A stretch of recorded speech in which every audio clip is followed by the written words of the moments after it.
મુદ્દાઓ તો આટલા બધા છે, કારણ કે આ સત્ર બહુ ટૂંકું સરકાર દ્વારા બોલવામાં આવ્યું છે. ખરેખર આ સત્ર તો ઓછામાં ઓછું 1 મહિનાનું બોલાવવામાં આવે.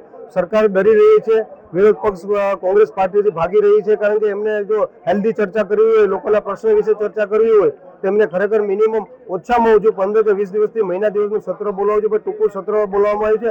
આજનો દિવસ તો જે શોક પ્રશ્ન લઈને આવ્યા છે, આપણા જે માજી મુખ્યમંત્રી વિજયભાઈ રૂપાણીનું જે અવસાન થયું છે એ વિશે શોક સંદેશો આજે આપવામાં છે. એટલે સત્ર તો 12 વાગે પૂરું થઈ જશે. એટલે એક દિવસ તો આજનો દિવસ તો 12 વાગે પૂરું, બાકીના 2 દિવસ રહ્યા. એટલે અન્ય પ્રશ્નો છે મારા વિસ્તારમાં હોય તો ખેડૂતોના પ્રશ્નો છે. હમણાં થોડાક દિવસ પહેલા મગફળી છે, સરકારે પરિપત્ર બહાર પાડ્યું પણ ઓનલાઈન કોઈની અરજી નથી લેવામાં આવતી, કારણ કે ઓનલાઈન જ બંધ હતું. ત્યારે 2 દિવસ સુધી આ ન લેવામાં આવ્યું અને ખેડૂતો પણ ખૂબ પરેશાન હતા. તેની મગફળી લઈને માર્કેટિંગ યાર્ડે પહોંચ્યા.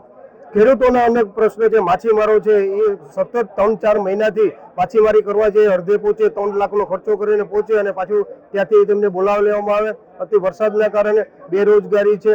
આવા અન્ય મુદ્દાઓ છે. કારણ કે અમારા રાહુલજીએ જે જનગણનાની જે વાત કરી છે કે જ્યારે જે સમગ્ર ભારતમાં વસ્તી ગણતરી કરવામાં આવે, વસ્તીના આધાર ઉપર તેમને અનામત દેવામાં આવે. એ સિવાય જે વોટ ચોરી થઈ રહી છે, એ વોટ ચોરીમાં સમગ્ર બિહારમાંથી પણ પકડવામાં આવ્યું. એ જગ્યાએ અમારા પ્રદેશ પ્રમુખ અમિતભાઈ ચાવડા દ્વારા 84 વિધાનસભામાંથી પણ 6 લાખમાંથી અંદાજિત 50 કે 60 હજાર મત ત્યાંથી પણ પકડવામાં આવ્યા.